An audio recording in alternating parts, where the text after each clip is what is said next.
The Hardy Boys, Book 1, The Tower Treasure, by Franklin W. Dixon. Chapter 6 The Robbery. Joe Hardy quickly led the way into the swampy area as the other boys trooped along, everyone talking at once. When they reached the spot, Chet examined the tire and exclaimed, "There's no mistake about it. This is one of the tires.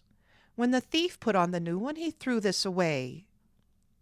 "Perhaps the queen is still around," suggested Frank quickly. "The thief may have picked this road as a good place to hide your jalopy until he could make a getaway." "Well, it would be an ideal place," Chet agreed. "People coming to Willow Grove have to park at the gate, so nobody would come in here. But this old road comes in from the main highway. Let's take a look, fellas." A scrutinizing search was begun along the abandoned road in the direction of the highway.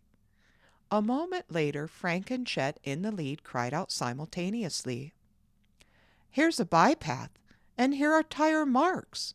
Frank exclaimed. To one side was a narrow roadway, almost overgrown with weeds and low bushes.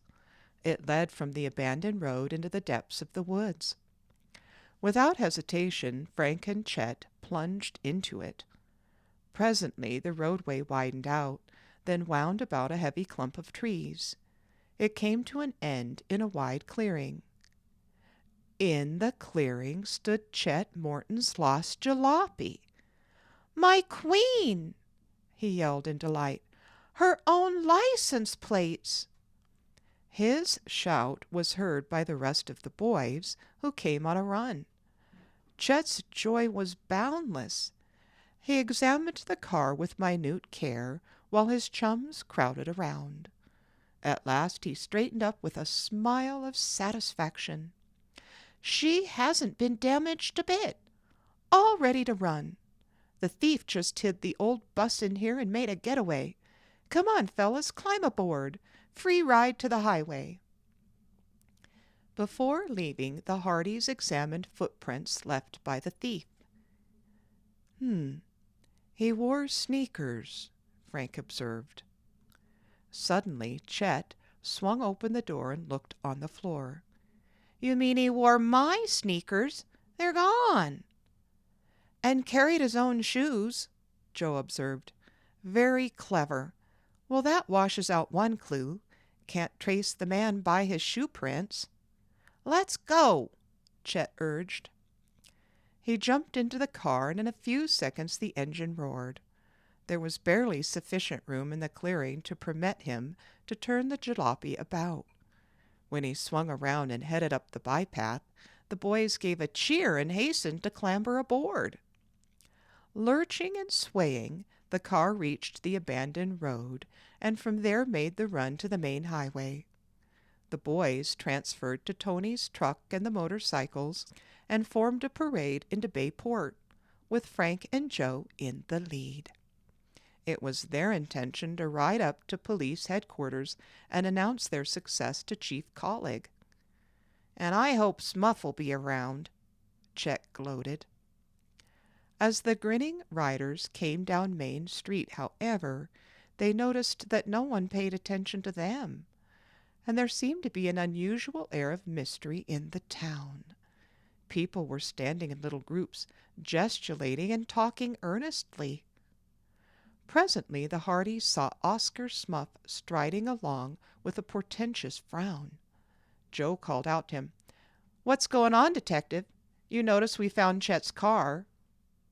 "I've got something more important than stolen cars to worry. Hey, what's that?"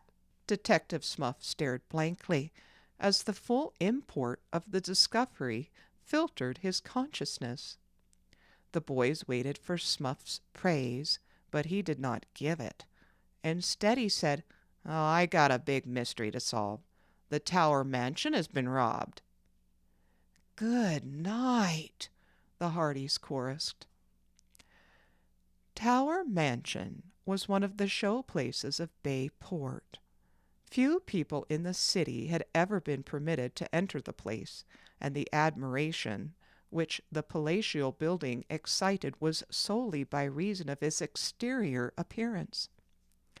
But the first thing a newcomer to Bayport usually asked was, "Who owns that house with the towers over on the hill?" It was an immense, rambling stone structure overlooking the bay, and could be seen for miles, silhouetted against the skyline like an ancient feudal castle. The resemblance to a castle was heightened by the fact that from each of the far ends of the mansion arose a high tower.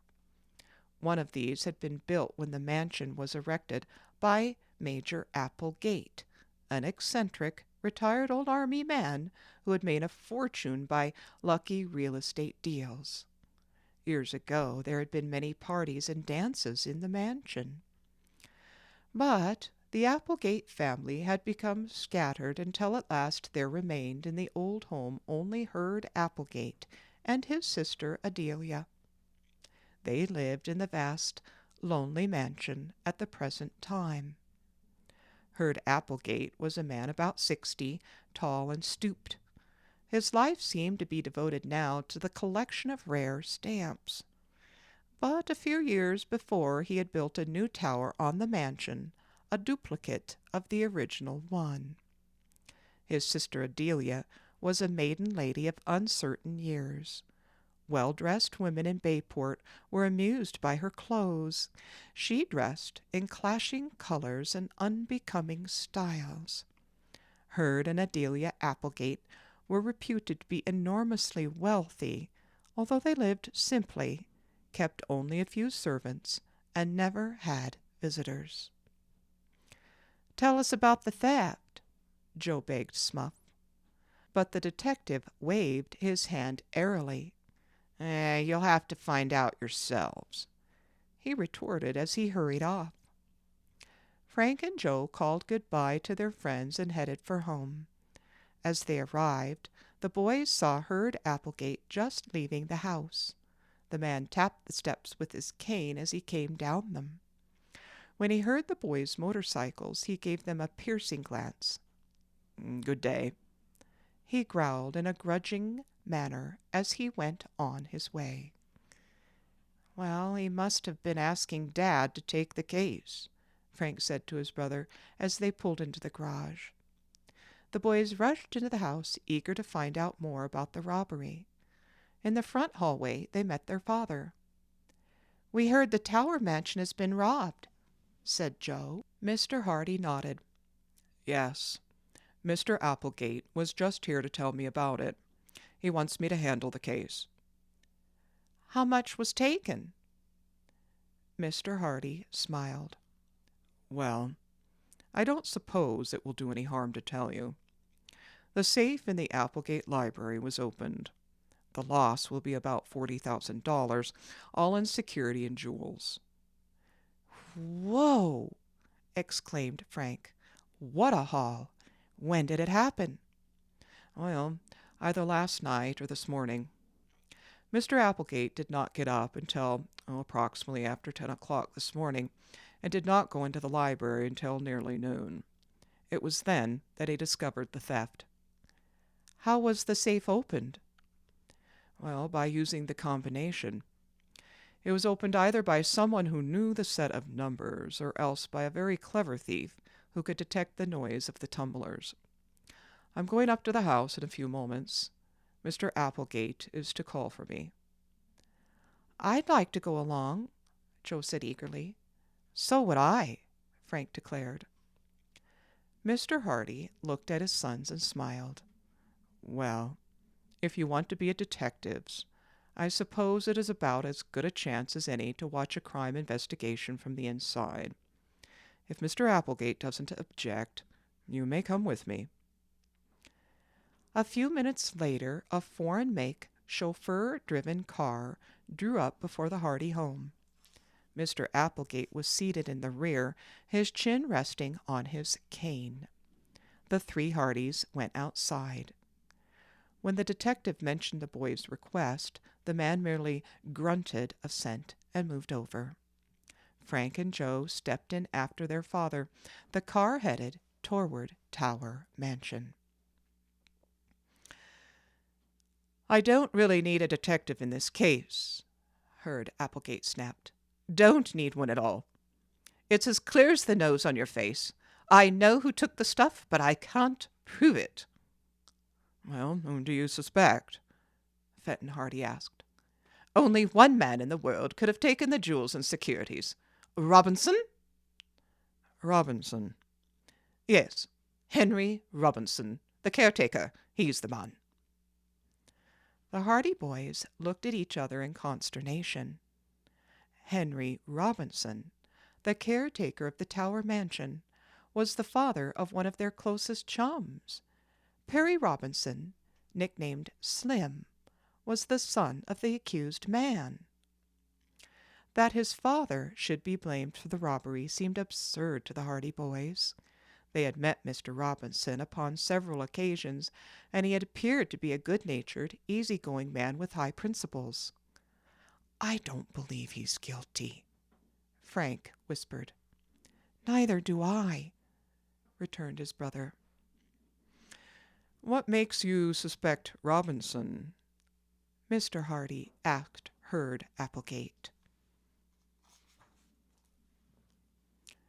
"He's the only person besides my sister and me who ever saw that safe opened and closed. He could have learned the combination if he'd kept his eyes and ears open, which I'm sure he did." "Well, is that your only reason for suspecting him?" "No.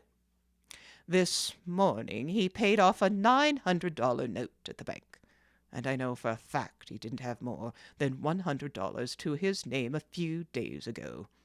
Now, where did he raise $900 so suddenly?"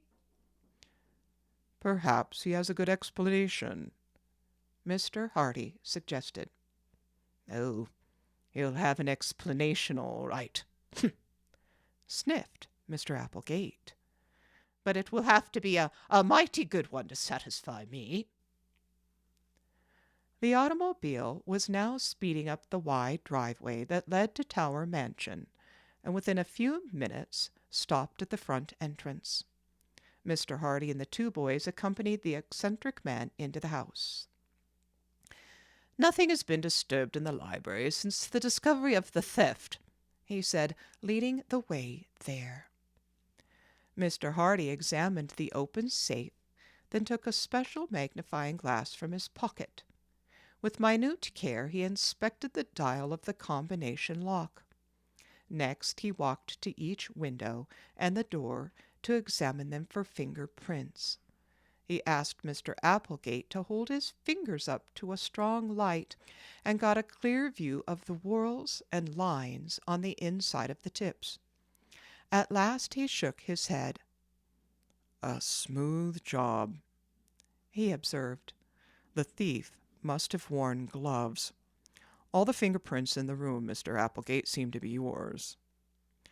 "No use looking for fingerprints or any other evidence," Mr. Applegate barked impatiently. "It was Robinson, I tell you." "Perhaps it would be a good idea for me to ask him a few questions," Mr. Hardy advised. Mr. Applegate rang for one of the servants and instructed him to tell the caretaker to come to the library at once. Mr. Hardy glanced at the boys and suggested they wait in the hallway.